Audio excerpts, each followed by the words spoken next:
wa man tabi'ahum bi ihsan ila yaumil amma ba'd. Kita lanjutkan pembahasan tentang alam barzakh atau alam kubur.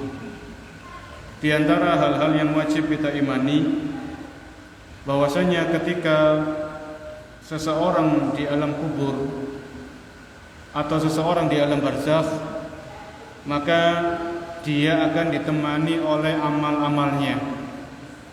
Dia akan ditemani oleh amal-amal ibadahnya.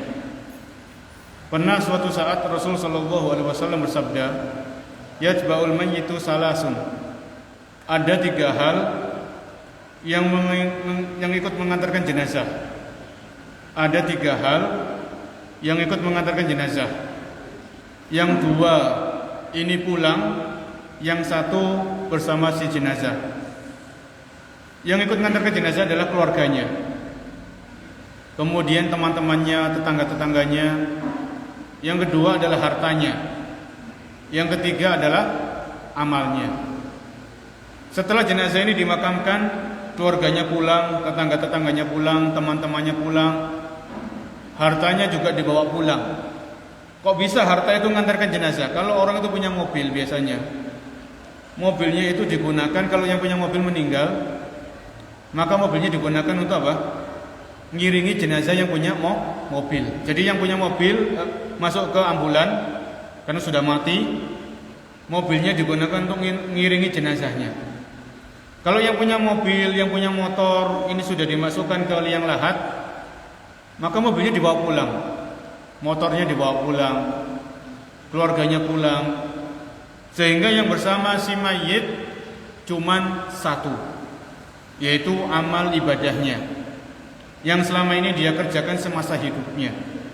Inilah teman sejati, inilah sahabat sejati kita, itulah amal soleh yang kita kerjakan, sholat yang kita lakukan, ayat-ayat Al-Quran yang kita baca, sedekah yang kita keluarkan, ya, silaturahmi yang kita kerjakan, berbakti sama orang tua, itu semuanya yang menemani kita di alam kubur. Dalam sebuah hadis masih tentang alam kubur, Nabi SAW bersabda, ketika seorang hamba itu bisa menjawab pertanyaan malaikat Munkar dan Nakir, 3 pertanyaan tadi, siapa Tuhanmu, apa agamamu, dan siapa Nabi yang diutus kepadamu.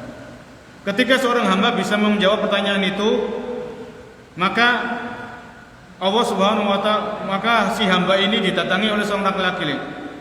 Ya, wa yatihi rajulun hasanul wajhi, hasanus siyab, thayyibur rih. Ada seorang laki-laki yang datang. Laki-laki itu wajahnya ganteng, pakaiannya bagus, baunya harum. Kemudian penghuni kubur ini berkata, "Man anta?" Siapa kamu? Wajahmu kok ganteng, pakaianmu bagus, baumu itu harum. Kemudian orang yang ganteng itu menjawab, "Ana amalukas soleh." Aku adalah amal soleh yang dulu kamu kerjakan. Ya. Kemudian penghuni alam kubur ini fayaqul, "Ya Rabbi aqimis sa'ah."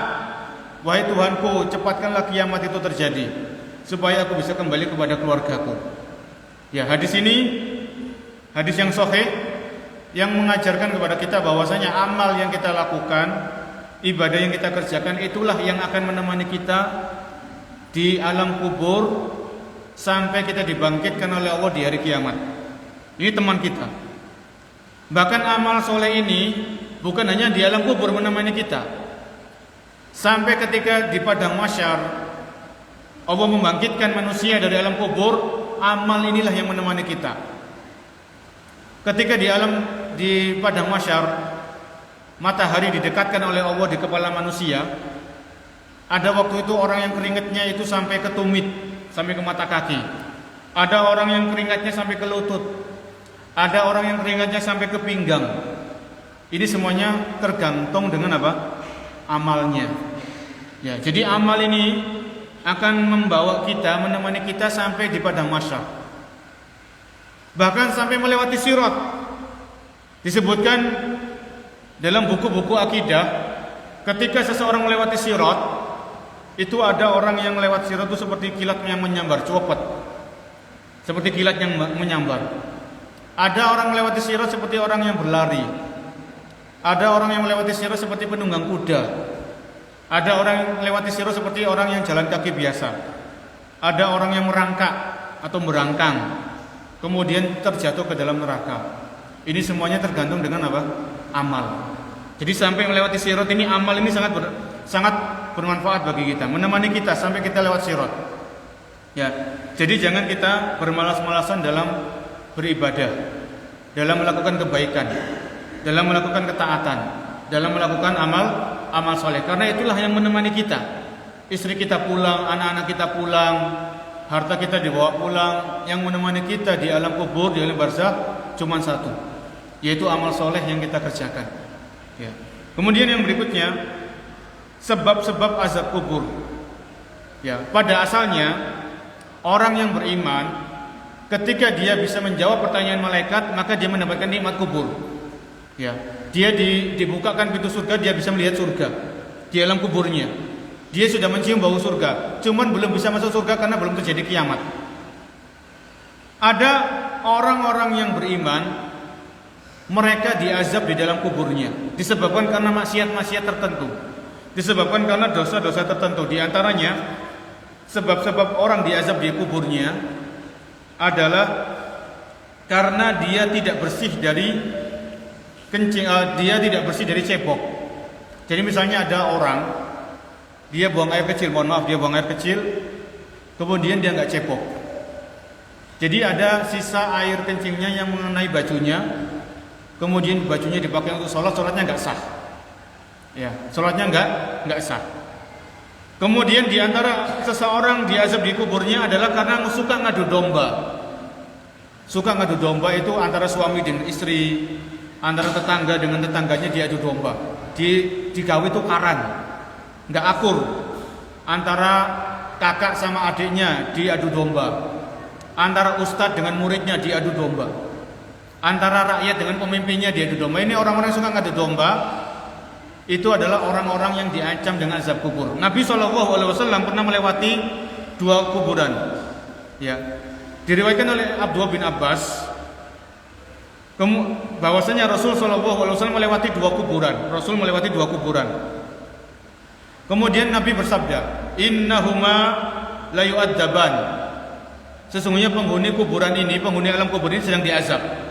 Wa ma yu'adzabani fi kabirin. Dan penghuni alam kubur ini tidak diazab karena dosa yang besar. Ya. Amal ahaduhuma fakana yamshi bin namimah. Adapun salah satu penghuni alam kubur ini disiksa karena dia suka ngadu domba. Wa amal akhor, adapun penghuni alam kubur yang lain yang kedua ini disiksa karena dia enggak beres ketika dia cebok. Masih ada air kencing yang terciprat di badannya, di pakaiannya. Kemudian sholatnya nggak sah. Ya. Kemudian Nabi SAW mengambil pelepah kurma yang masih basah, kemudian ditancapkan di atas kuburan itu. Ya. Kemudian Nabi mengatakan, la'allahu yukhaffif anhuma ma lam yaibasa. Semoga pelepah kurma ini meringankan azab kubur 2 orang ini selama pelepah kurma ini masih basah. Hadis riwayat Bukhari dan hadis riwayat Muslim, hadisnya hadis yang sahih. Jadi dalam hadis ini para jamaah, di antara sebab orang itu diazab di alam kubur karena nggak beres ketika cebok, karena suka ngadu domba. Kemudian di antara sebab orang itu diazab di alam kubur adalah karena suka berdusta, suka bohong, suka menyebarkan berita-berita dusta. Kalau sekarang di zaman kita, berdusta itu bisa tersebar ke seluruh dunia. Kita bikin berita yang bohong, berita hoak, kemudian kita share, kita sebar. Ini kedustaan. Orang yang suka berdusta itu diancam dia mendapatkan azab di alam kuburnya. Ada dalilnya, cuman nggak kita baca karena keterbatasan waktu. Kemudian pelaku perzinahan, pemakan harta riba, ini adalah orang-orang yang diancam diazab di alam kuburnya. Kemudian di antara sebab orang itu diazab di alam kubur karena tangisan keluarganya. Jadi misalnya begini, ada orang dia berwasiat, nanti kalau saya meninggal, tolong kalian nangis ya, supaya nangis yang kejer gitu ya, nangis yang histeris. Itu dia. Jadi orang ini sebelum dia meninggal dia berwasiat. Maka ketika dia meninggal, keluarganya nangis, jerit-jerit, histeris, maka orang ini diazab di alam kuburnya. Ya. Adapun orang yang nggak berwasiat, nggak memerintahkan, kemudian ditinggal mati sama orang dicintai, kemudian nangis-nangis yang wajar itu boleh ya. Nangis yang wajar, yang nggak berlebihan itu boleh. Nabi kita Muhammad SAW, beliau punya seorang putra namanya Ibrahim. Jadi Nabi kita itu punya 3 putra, 4 putri. 3 putranya Nabi itu Abdullah, Qasim, sama Ibrahim. Semuanya meninggal sebelum balik, masih kecil meninggal. Abdullah, Qasim, sama Ibrahim. 4 putrinya Nabi, Ruqayyah, Fatimah, Ummu Kulsum, sama Zainab. Jadi Nabi SAW itu hidup ditinggal mati sama 6 putra putrinya. Nabi kita masih hidup, beliau ditinggal mati sama 6 anak-anaknya. 3 laki-laki, 3 perempuan. Kemudian Nabi meninggal, selang 6 bulan kemudian Fatimah meninggal dunia. Bayangkan seorang bapak ditinggal mati sama 6 anak-anaknya. Bayangkan bagaimana kesedihan beliau. Tapi beliau sabar. Jadi ketika Nabi ini ditinggal mati sama Ibrahim, ini putra beliau, beliau nangis berbesmili gitu ya. Tapi bukan nangis yang berlebihan enggak. Beliau meneteskan air mata. Kemudian para sahabat bertanya, "Ya Rasulullah, apakah Anda menangis?" "Iya, saya menangis, tapi saya tidak mengata-ngatakan yang mendatangkan kemurkaan Allah Subhanahu wa taala." Ya. Seseorang itu boleh sedih ketika ditinggal mati sama orang yang dicintainya, tapi kesedihan yang tidak berlarut-larut. Kesedihan yang tidak berkepanjangan, cukup sedih yang sewajarnya saja. Setelah itu sabar dan ridho terhadap takdir Allah Subhanahu wa taala. Ya. Kemudian yang terakhir, sebelum kita buka forum diskusi atau tanya jawab, kalau ada yang mau bertanya atau dia menambahkan sebab-sebab selamat dari azab kubur. Ya, sebab-sebab diselamatkan dari azab kubur. Yang pertama adalah senantiasa berlindung kepada Allah Subhanahu wa taala dari azab kubur, sebagaimana yang kita bahas di kajian sebelum sholat Isya tadi. Nabi SAW mengajarkan kita untuk berlindung dari azab kubur. Itu kita baca ya, sebelum ketika tasyahud akhir, sebelum salam kita rutin baca, Allahumma inni a'udzubika min adzabi jahannam wa min adzabil qabr wa min fitnatil mahya wal mamat wa min syarri fitnatil masiih ad-dajjal. Itu kita baca dan kita pahami ketika kita membaca doa itu benar-benar kita memohon kepada Allah perlindungan dari azab di alam kubur, azab di alam barzakh. Karena apa? Karena azab di alam kubur ini kalau dapat azab itu terus menerus sampai hari kiamat. Ya ini lama. Kita nggak tahu kapan kiamat itu terjadi. Ya. Jadi kalau sudah diazab terus sampai di hari kiamat. Kemudian yang kedua, supaya kita dihindarkan oleh Allah Subhanahu wa taala dari azab kubur, maka jauhi segala macam dosa dan maksiat, khususnya dosa-dosa yang di situ ada dalilnya yang bisa mendatangkan siksa kubur, seperti berdusta, berbohong, memakan harta riba, ya. Kemudian mengadu domba, ini hindari, ya. Jauhi sejauh-jauhnya supaya benar-benar kita dilindungi oleh Allah dan dijauhkan oleh Allah dan dihindarkan oleh Allah Subhanahu wa taala dari azab kubur, ya. Kemudian ada orang-orang yang memang dilindungi oleh Allah dari azab kubur. Di antaranya adalah orang yang meninggal pada hari Jumat.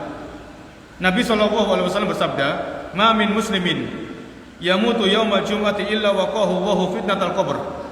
Tidaklah seorang muslim meninggal pada hari Jumat. Hari Jumat ini mulai Kamis terbenamnya matahari, itu sudah masuk hari Jumat. Ya, hari Jumat itu dimulai dengan terbenamnya matahari pada hari Kamis sampai terbenamnya matahari di hari Jumat itu namanya Jumat, kan 24 jam. Karena namanya hari di dalam Islam itu mulai dengan terbenamnya matahari sampai terbenamnya matahari berikutnya. Jadi kalau ada orang itu mati pada hari Jumat, maka Allah Subhanahu wa taala akan melindungi orang tersebut dari azab kubur. Ini keutamaan orang-orang yang meninggal dunia pada hari Jumat, ya. Wallahu alam, itu mungkin beberapa poin pembahasan tentang menyingkap alam kubur. Ya, bahwasanya alam kubur, alam barzah ini ada dan pasti kita ke sana. Ya, pasti kita lalui, pasti kita lewati untuk menunggu datangnya hari kiamat itu tiba. Ya, maka persiapkan bekal sebaik-baiknya, persiapkan amal soleh sebanyak-banyaknya supaya kita dihindarkan oleh Allah Subhanahu wa taala dari siksa kubur, dari azab kubur. Ini diantara hikmah Allah Subhanahu wa taala menyembunyikan ajal kita. Kan kita nggak tahu ajal kita kapan, kan nggak tahu kan? Nggak ada yang tahu. Ini diantara hikmah kenapa Allah menyembunyikan ajal kita. Supaya kita bersiap-siap setiap saat. Ya, kalau bayangkan Allah masih tahu ajal kita tinggal sebulan. Mungkin kita nggak bisa ketawa. Kita akan kepikiran, stres. Bahwa tinggal 1 bulan lagi saya mati. Ya, maka stres. Jadi ketika Allah Subhanahu wa taala menyembunyikan ajal kita nggak tahu, nggak ada orang yang tahu. Sampai Nabi Muhammad SAW beliau nggak tahu tentang ajalnya beliau kapan. Ya, maka supaya kita bersiap-siap setiap saat. Kita nggak tahu kapan kita meninggal, di mana kita akan meninggal. Oleh karena itu kita sering diingatkan ketika khotib itu naik mimbar, wala tamutunna illa wa antum muslimun. Dan janganlah kalian mati kecuali dalam keadaan Islam, dalam keadaan iman, dalam keadaan bertauhid, dalam keadaan menjaga sunnah Nabi Shallallahu Alaihi Wasallam. Wallahu alam, mungkin sampai di sini untuk materinya. Sekarang kita buka forum tanya jawab, atau kalau ada yang mau menambahkan, kami persilakan. Wallahu alam shawab. Ya, silakan ini dulu. Waalaikumsalam warahmatullahi wabarakatuh. Bahwasanya nanti kita di kuburan, dalam kubur kita disiksa saja. Iya. Sering itu bayi di berita-berita bilang ada orang yang meninggal sekian lama tahun, tapi begitu dipindah jenazahnya dalam keadaan utuh. Apa itu jaminan orang itu tidak disiksa? Jaminan orang itu apa? Tidak disiksa saja. Tidak disiksa. Baik. Di sini ketika kita mendapatkan sebuah keadaan, sebuah kejadian atau peristiwa, ketika jenazah orang itu dibongkar sudah sekian tahun, puluhan tahun atau lebih atau ratusan tahun, kok jenazahnya itu masih utuh, apakah tanda orang ini mendapatkan nikmat di alam kuburnya? Atau dalam arti lain orang ini tidak diazab di alam kuburnya? Wallahu a'lam. Karena sekali lagi ini perlu dibedakan antara kuburan dengan alam kubur. Ini kan beda, ya. Jadi kalau ada orang seperti yang kita singgung sebutkan oleh para ulama dalam buku-buku mereka, kalau ada orang yang dimakan binatang buas atau ada orang yang tersesat di hutan kemudian dia mati, maka dia tetap masuk ke alam kubur. Ya. Jadi itu bukan tanda yang secara pasti ya orang ini tidak diazab. Hanya kita bisa berharap. Ya. Jadi begini para jamaah, kalau kita lihat orang sesoleh-soleh apapun, serajin apapun ibadahnya, sebanyak apapun ilmunya, tetap kita nggak boleh memastikan orang ini pasti selamat dari azab kubur, nggak boleh. Orang ini pasti surga, itu nggak boleh. Ya. Walaupun orang itu siapalah, terkenal tokoh masyarakat, terkenal seorang pendakwah, mubalik, tapi tetap nggak boleh mengklaim. Ya. Nggak boleh kita memastikan, karena kalau kita memastikan ini bahaya. Ya. Jadi kita hanya bisa berharap kalau memang ketika jenazah kuburannya itu dibongkar, jenazahnya itu masih utuh, dan orang ini memang orang soleh, ketika dia hidup itu orang soleh, ya, taat kepada Allah, taat kepada Rasul, baik kepada manusia, baik kepada sesama, ya kita berharap mudah-mudahan orang seperti ini adalah orang yang memang mendapatkan nikmat di alam kubur dan dihindarkan dari azab kubur. Itu kita berharap, kita berdoa, tapi memastikan tidak. Untuk memastikan ini tidak. Sebagaimana kita nggak boleh memastikan orang ini pasti surga, nggak boleh, kecuali dengan dalil. Kalau ada dalilnya boleh, seperti Abu Bakar itu pasti surga, Umar itu pasti di surga, Utsman pasti di surga, Ali pasti di surga, ini karena memang ada hadisnya. Ya. Karena Nabi SAW yang mengatakan hal itu, dan kita mengimani sabda beliau. Adapun kalau belum ada dalilnya, belum ada sumbernya, maka nggak boleh kita mengklaim orang itu pasti surga. Ini nggak boleh. Kita hanya bisa berharap, kita hanya bisa mendoakan. Wallahu a'lam. Ya, silakan. Waalaikumsalam warahmatullahi wabarakatuh. Iya.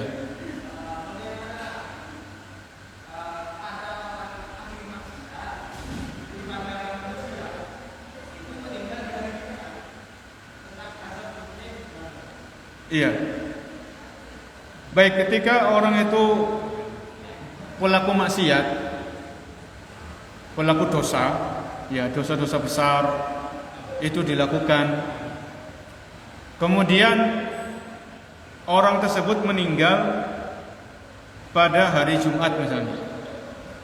Apakah orang seperti ini akan dijauhkan oleh Allah Subhanahu wa taala dari azab kubur? Ya. Jadi ketika orang ini pelaku maksiat, kan selama orang ini nggak kafir ya, maksudnya keluar dari Islam, nggak murtad, kita nggak tahu para jemaah. Orang itu ketika dia bermaksiat di hadapan kita dia bermaksiat dan terkenal di masyarakat orang ini pelaku maksiat. Selama maksiat ini bukan yang menjadikan orang itu sampai murtad dari Islam, tahu kita nggak tahu, bisa jadi orang ini taubat. Ya dia taubat sebelum dia meninggal, atau ketika dia sakaratul maut dia taubat. Ya. Ketika dia sebelum dia nafasnya itu sampai di kerongkongan, ketika dia sakit parah, dia taubat kepada Allah. Taubatnya taubat nasuha, taubatnya jujur. Itu bisa jadi, kita nggak tahu.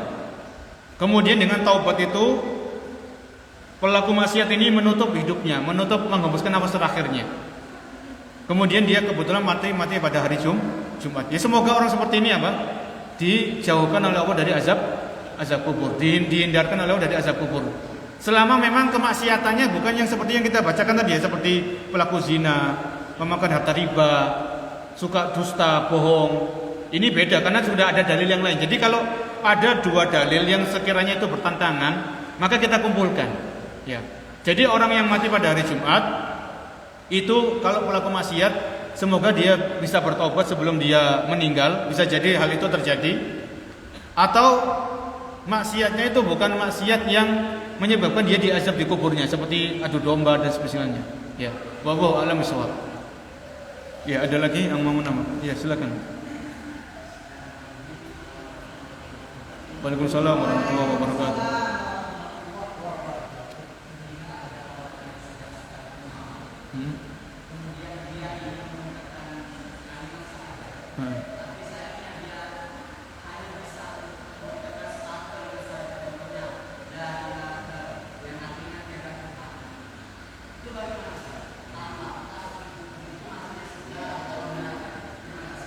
Iya. Baik, seandainya ini kita berandai-andai ya, kita nggak tahu apakah terjadi beneran atau tidak. Ya. Jadi ketika ada orang itu sakaratul maut ya, misalnya dokter yang terpercaya itu sudah memvonis orang ini mungkin ya menurut ilmu kedokteran ya, kan dokter kan bukan dukun, bukan nggak tahu ajalnya orang, itu nggak tahu, dokter itu nggak tahu ajalnya orang. Tapi menurut analisa dokter, orang ini sulit disembuhkan. Orang ini penyakitnya sulit disembuhkan. Kemudian ternyata yang menunggu di rumah sakit orang yang sedang sakit ini sedang sakaratul maut. Ketika orang itu sakaratul maut, maka Nabi SAW beliau bersabda, "Laqinu mautakum la ilaha illallah." Laqinu itu tuntunlah orang yang akan meninggal di antara kalian untuk mengucapkan la ilaha illallah. Ya. Jadi orang yang sehat, yang ada di samping orang yang sakit dan sekarat, atau ada orang yang sehat tiba-tiba sekarat, itu ya ada, bisa jadi seperti itu. Ketika kita lihat orang itu sekarat, maka kita diperintahkan oleh Nabi SAW untuk menuntun. Kita bisiki ya, menuntun itu dengan membisikkan, bukan dengan dibentak-bentak, "Weh, ucapan la ilaha illallah." Enggak. Bukan dengan dibentak-bentak, tapi dituntun, dibisiki. Ucapan la ilaha illallah, la ilaha illallah. Cukup la ilaha illallah, enggak perlu dua kalimat syahadat, enggak perlu ya. Enggak perlu asyhadu an la ilaha illallah wa asyhadu anna muhammadar rasulullah, enggak perlu. Karena Nabi SAW dalam hadis yang lain bersabda, "Man kana akhiru kalamihi la ilaha illallah dakhala al-jannah." Barang siapa yang ucapan terakhirnya di dunia ini ucapan la ilaha illallah, maka dia dijamin surga. Ya. Jadi ketika kita menuntun, mentalkin orang yang akan meninggal itu cukup dengan la ilaha illallah. Enggak perlu dengan 2 syahadat lengkap, itu enggak perlu. Karena orang ini masih muslim kan dia masih Islam kan, dia enggak murtad. Jadi cukup la ilaha illallah. Kalau orang ini sudah mengucapkan la ilaha illallah, sudah jangan dituntun lagi, jangan ditalkin lagi. Kalau orang ini mengucapkan la ilaha illallah, kemudian dia mengucapkan ucapan-ucapan yang lain, misalnya dia keinget HP-nya, HP-ku di mana, akhirnya ditalkin lagi sampai benar-benar ucapan terakhirnya di dunia ini adalah la ilaha illallah. Ya, itu yang ada tuntunannya dari Nabi. Kalau misalnya ada orang ketika dituntun mengucapkan la ilaha illallah, ternyata dia cuman la ilaha, ya tidak ada Tuhan. Ini kan kalimat-kalimat yang menunjukkan kemurtatan, hati-hati ya di situ. Maka dalam hal ini, wallahu alam, kalau memang orang itu mengucapkan la ilaha saja, saya belum tahu. Kalau memang ini kan kalimat-kalimat kufur ya, kalimat-kalimat yang bisa menjadikan orang itu keluar dari Islam, karena dia la ilaha, tidak ada Tuhan, dia tidak mengakui adanya Tuhan. Ya. Maka sebelum orang itu menutup usianya, maka ditalkin terus sampai benar-benar dia mengucapkan la ilaha illallah. Adapun kalau seandainya ada orang itu mengucapkan la ilaha saja, ya kita menghukumi orang itu dengan secara dohir. Ya orang ini ya bahaya kalau seperti itu. Bisa jadi dia mati dalam keadaan apa?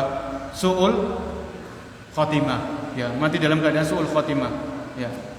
Adapun memvonis orang ini kafir, ya ini saya belum berani ya. Kalau memvonis person-person tertentu dengan kafir ini nggak bisa. Ya. Karena perlu para ahli ilmu, para ulama dan sebagainya. Walaupun ucapannya ucapan kafir, ya. Ketika dia mengucapkan la ilaha saja, ini kan ucapan kafir, ucapannya mengeluarkan orang dari Islam. Tapi dalam keadaan dia sakaratul maut. Ini bukan dalam keadaan sehat. Kalau ada orang sehat walafiat mengucapkan la ilaha saja, ini dia bisa jadi dia harus disuruh taubat. Itu kalimat-kalimat yang membuat orang itu keluar dari Islam. Ya. Masalahnya dalam keadaan apa? Sakaratul maut, dalam keadaan genting. Ya. Disebutkan dalam buku yang kita bahas ini sebetulnya ada tentang sakaratul maut.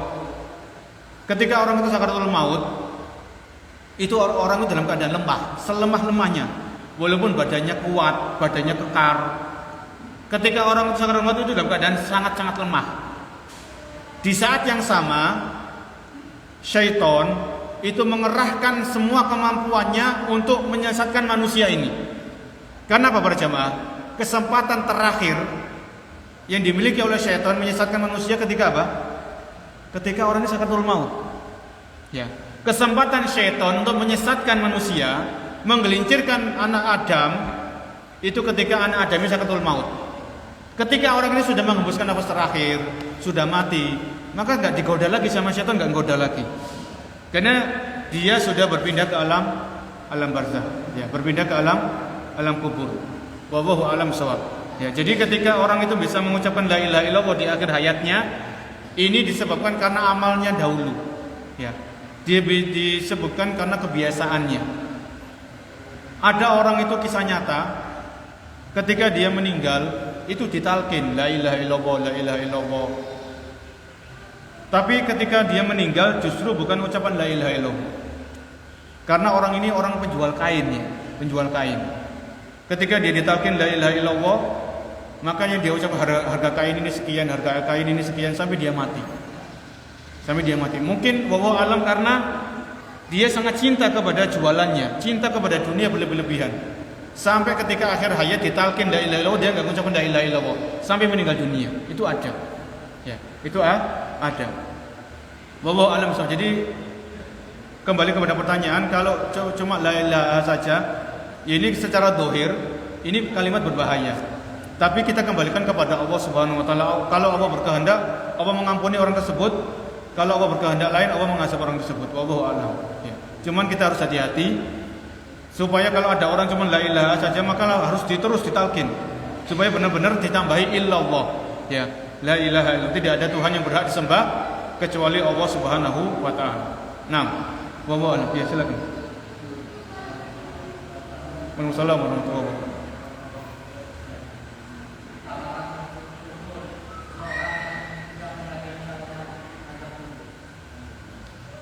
Apakah termasuk orang-orang kufur keluar dari Islam ketika dia tidak meyakini adanya azab kubur. Maka dalam hal ini untuk individu-individu, ya ini bicara individu-individu tertentu, kita nggak bisa langsung mengkafirkan, ini bahaya. Jadi secara umum, misalnya kita ngomongnya secara umum, barang siapa yang mengingkari adanya azab kubur, maka dia telah berdusta, dia tidak mempercayai hadis Nabi, kan begitu kan? Karena azab kubur ini jelas ada di dalam hadis Nabi, disebutkan dalam hadis.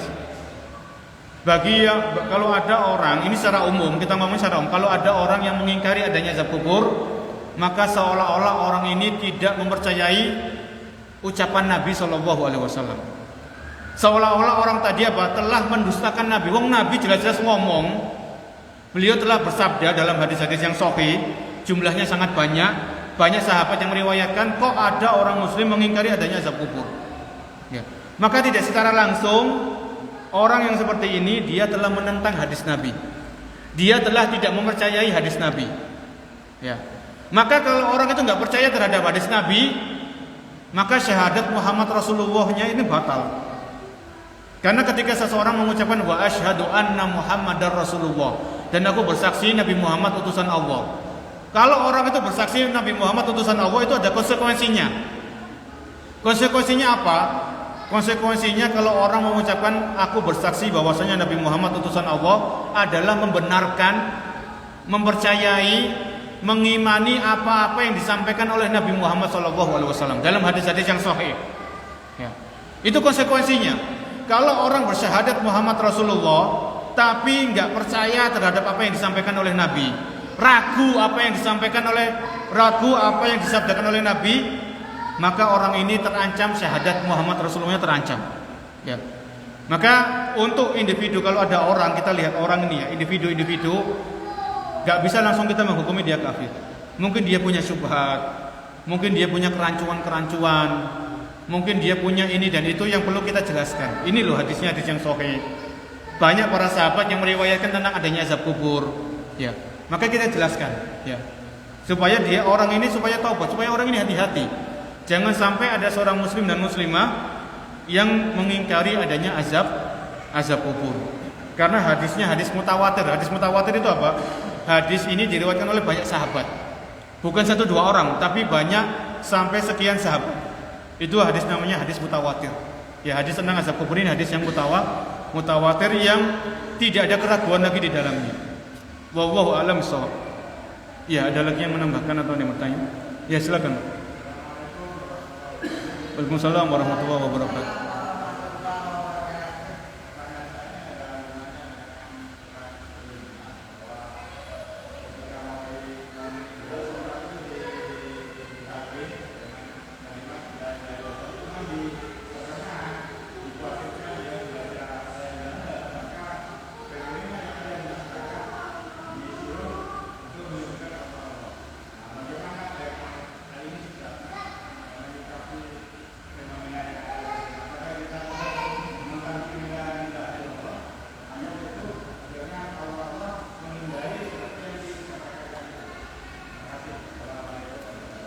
Waalaikumsalam warahmatullahi wabarakatuh. Jadi begini, kalau ada orang-orang yang mungkin dia khawatir atau mungkin dia takut seandainya orang yang sedang sakaratul maut ini ditalkin, dituntun mengucapkan kalimat la ilaha illallah, nanti dikhawatirkan belum selesai la ilaha illallah sudah meninggal. Jadi cuma la ilaha saja, kemudian apa? Mati gitu ya. Akhirnya sebagian orang berinisiatif atau berpendapat, wis daripada la ilaha illallah ditalkin saja Allah saja gitu ya. Maka dalam hal ini wallahu a'lam, yang jelas ini tentunya tidak selaras dengan sabda Nabi SAW. Tidak selaras dengan sabda Nabi SAW, karena Nabi SAW bersabda, "Lakinu mautakum la ilaha illallah." Tuntunlah orang yang akan meninggal di antara kalian dengan ucapan la ilaha illallah. Ini Nabi yang memerintahkan. Ya. Jadi Nabi yang memerintahkan itu kita kerjakan. Ya. kita mengaku umat Nabi, kita ngaku cinta sama Nabi, ya, maka apa yang diperintahkan oleh Nabi kita kerjakan sesuai kemampuan kita, ya. Yang penting kita laksanakan, ucapkan la ilaha illallah, ucapkan la ilaha, dan itu insya Allah mudah, ya. Kalau orang yang kita talqin, kalau orang yang kita tuntun ini semasa hidupnya itu memang orang yang taat kepada Allah, taat kepada Rasul, baik kepada sesama manusia, insya Allah Allah akan mudahkan. Insya Allah Allah akan mudahkan mengucapkan kalimat la ilaha illallah. Sebagaimana Allah berfirman tadi ya dalam surat Ibrahim, yusabbitullahu alladhina amanu bil qawli tsabiti fil hayatid dunya wa fil akhirah. Allah akan meneguhkan orang-orang yang beriman dengan perkataan yang teguh.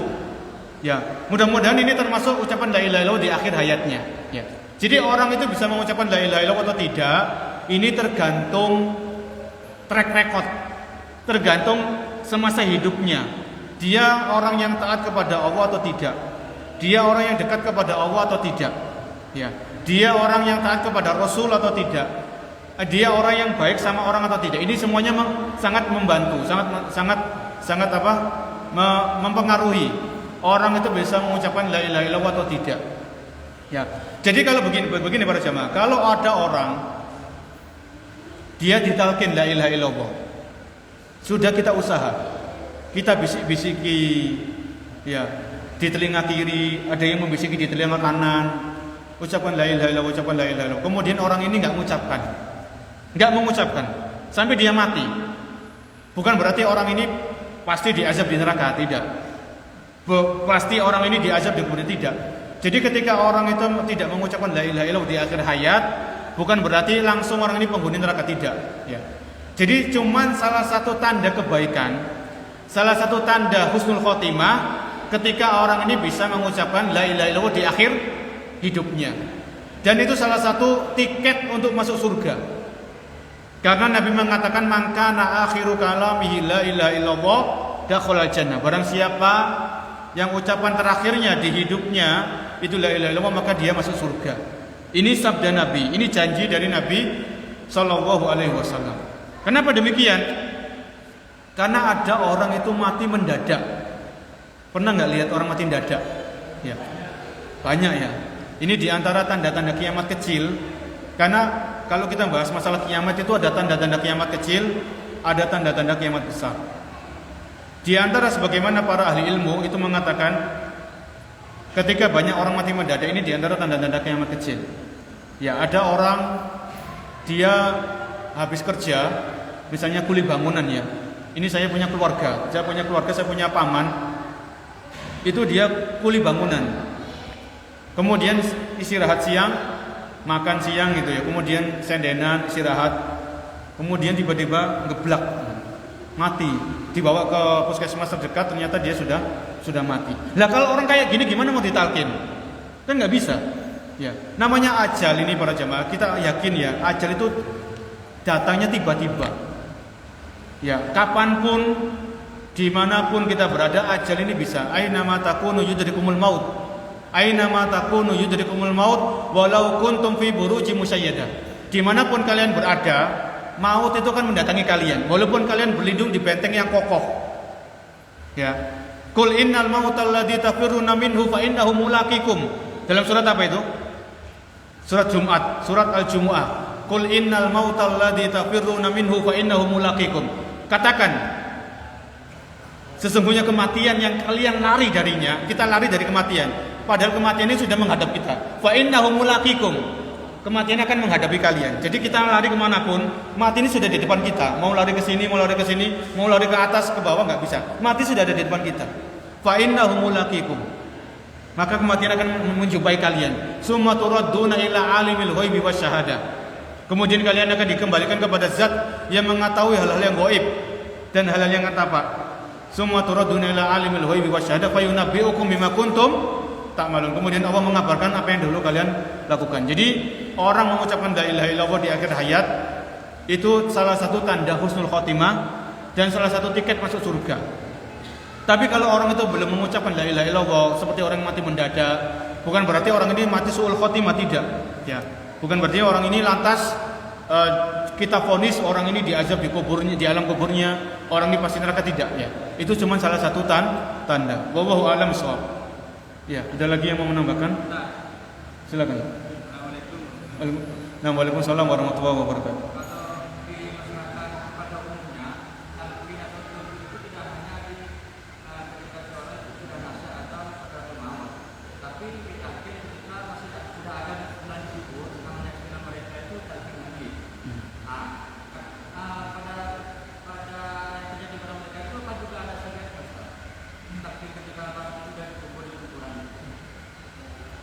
Baik, dalam hal ini karena keterbatasan ilmu, karena juga saya masih belajar, ketika orang itu sudah meninggal, rohnya sudah dicabut oleh malaikat maut, maka orang yang seperti ini sudah berpindah ke alam kubur, walaupun jasadnya belum dikubur. Orang itu kalau dia sudah menghembuskan nafas yang terakhir, maka seketika itu pula dia berpindah ke alam kubur, ke alam barzakh. Walaupun belum dimandikan, belum dikafani, belum dimasukkan ke liang lahat, itu seketika itu pula dia berpindah ke alam kubur, berpindah ke alam barzakh. Dan orang yang sudah meninggal, pada jam ini harus kita imani ya, kita yakini orang yang sudah meninggal itu tidak bisa mendengarkan ucapan orang yang masih hidup. Saya ulangi, orang yang sudah meninggal, siapapun dia, mau orang ibadahnya yang bagus, rajin ibadah, banyak ilmunya, selama orang itu sudah meninggal, sudah mati, dia tidak bisa mendengarkan ucapan-ucapan, perkataan-perkataan orang yang masih hidup. Ya. Sebagaimana dalam Al-Quran Allah berfirman, "In tad'uhum", kalau kalian minta-minta kepada orang yang sudah mati, la yasma'u du'aakum, mereka tidak bisa mendengarkan doa yang kalian panjatkan. Ya.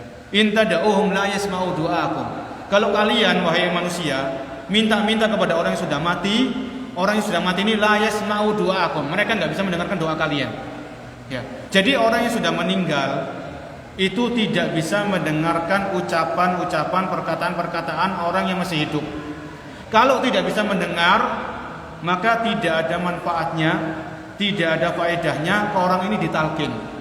Ya. Kalau dia sudah mati, sudah beda alamnya, sudah beda dunianya, sudah beda, dia sudah di alam barzakh. Ya, maka tinggal kita kembali kepada petunjuk Nabi SAW. Kita kembali kepada sunnah Nabi SAW. Yang namanya mentalkin itu ketika orang ini masih hidup, ketika sakaratul maut. Setelah sakaratul maut selesai, dicabut nyawanya, orang ini sudah jelas-jelas mati. Ya, maka itu nggak perlu lagi untuk kita teruskan mentalkin, nggak perlu. Ya, nggak perlu kita ajari.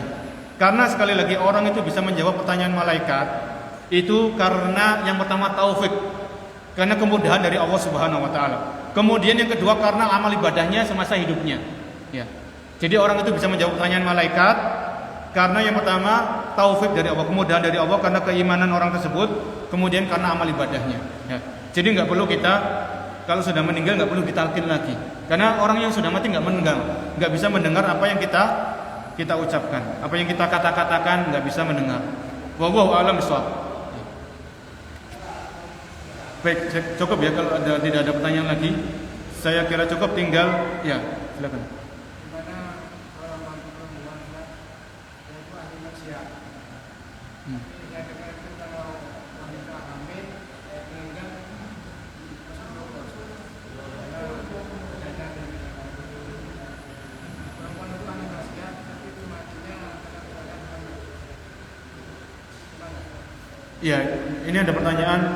Bagaimana kalau ada seorang wanita muslimah ya, dia pelaku maksiat, kemudian wanita ini hamil, kemudian dia meninggal ketika melahirkan, ya. Jadi memang ini perjuangan seorang ibu ya, perjuangan seorang ibu itu ketika dia melahirkan itu taruhannya nyawa. Ada yang ibunya selamat, bayinya nggak selamat kan gitu ya. Ada yang bayinya selamat, ibunya nggak selamat. Ada yang dua-duanya selamat. Ya. Jadi ketika seorang wanita muslimah dia pelaku maksiat, yang penting dia nggak murtad, ya. Dia nggak keluar dari keislamannya, maka pelaku maksiat ini nanti di akhirat sebagaimana keyakinan Ahlussunnah wal Jamaah, para pelaku maksiat kalau dia belum taubat, nasibnya di akhirat ini dibawa kehendak Allah Subhanahu wa taala. Kalau Allah berkehendak, Allah mengampuni orang tersebut. Kalau Allah berkehendak lain, Allah mengazab orang ini. Tapi diazab bukan kekal di neraka. Karena dia masih Islam. Dia masih punya iman. Orang yang masih punya iman, walaupun seberat biji sawi, orang yang masih punya iman itu tidak kekal di neraka. Dan pasti insya Allah ada kesempatan masuk surga. Ini keyakinan Ahlussunnah wal Jamaah berdasarkan ayat-ayat Al-Quran dan hadis-hadis Rasul Shallallahu Alaihi Wasallam. Ya, selama orang ini masih dalam keislamannya, dia tidak dikenal dengan dia nggak murtad, ya maka para pelaku maksiat dosa-dosa besar selain kesyirikan ini dibawa kehendak Allah Subhanahu Wa Taala. Kalau Allah berkehendak, Allah ampuni. Allah Maha Pengampun, Al-Ghafur. Allah mempunyai nama Al-Ghafur, Zat yang Maha Pengampun.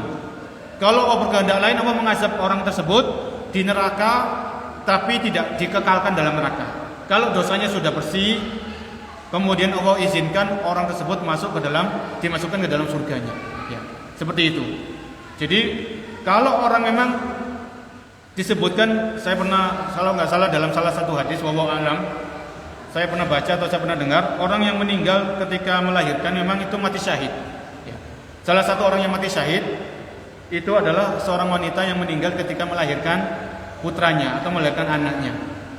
Tapi beda ya, harus kita bedakan mati syahid seorang wanita ketika melahirkan dengan mati syahidnya seorang mujahid di medan perang. Seperti orang Islam perang melawan orang kafir, kemudian orang Islamnya terbunuh. Ini namanya mati syahid. Orang yang mati syahid di medan perang itu dia nggak usah dimandikan, nggak usah dikafani, dia langsung dikubur dengan pakaiannya yang berlumuran darah. Adapun orang yang mati syahid karena melahirkan seperti wanita yang melahirkan, maka mati syahid di sini dia tetap dimandikan jenazahnya, dikafani dan dikuburkan. Ini tetap ya. Jadi perlu dibedakan syahid yang ini dengan syahid yang itu. Ini ada hukumnya, ada perbedaan dari sisi hukumnya. Ya. Wallahu a'lam bishawab. Ya, saya kira cukup ya. Jadi mudah-mudahan pembahasan yang kita bahas pada malam hari ini membuka wawasan kita dan menambahkan keimanan tentunya. Jadi apa yang kita bahas ini bukan hanya sekedar pengetahuan ya, tapi kita imani. Alam kubur itu ada, alam barzakh itu ada, nyata. Disebutkan dalam Al-Quran dan hadis. Azab kubur itu ada, nikmat kubur itu ada, disebutkan dalam Al-Quran dan hadis. Ya, tinggal kita mengimani dengan seiman sekuat-kuatnya. Dan kita persiapkan dengan persiapan sebaik-baiknya. Karena sekali lagi, yang menemani kita di alam barzakh, yang menemani kita di alam kubur adalah amal ibadah kita. Ya, pahala sholat kita, pahala puasa kita, itulah yang akan menemani kita di alam kubur atau di alam barzakh. Tapi kalau semasa hidup kita malas-malasan ibadah, ya bagaimana kita punya teman di alam kubur? Wallahu a'lam bishawab. Kurang lebihnya kami mohon maaf sebesar-besarnya. Insyaallah besok disambung di Masjid Ad-Ridwan tentang pahala yang terus mengalir ya. Jadi kan tadi kita bahas umur kita itu antara 60 sampai 70 tahun. Ini sabda Nabi sallallahu alaihi wasallam. Ada yang belum sampai 60 sudah mati, ada enggak? Ada. Ada yang lebih dari 70 juga ada. Ya, bagaimana umur yang singkat ini kita gunakan sebaik-baiknya, dan di sana ada amalan-amalan, ada ibadah-ibadah yang pahalanya terus mengalir walaupun orang ini sudah di alam kubur. Insyaallah akan kita bahas besok pagi setelah salat subuh di Masjid Ar-Ridwan. Wallahu alam, kurang lebihnya mohon maaf. Subhanallah wa bihamdika asyhadu an la ilaha illa anta astaghfiruka wa atubu ilaik. Assalamualaikum warahmatullahi wabarakatuh.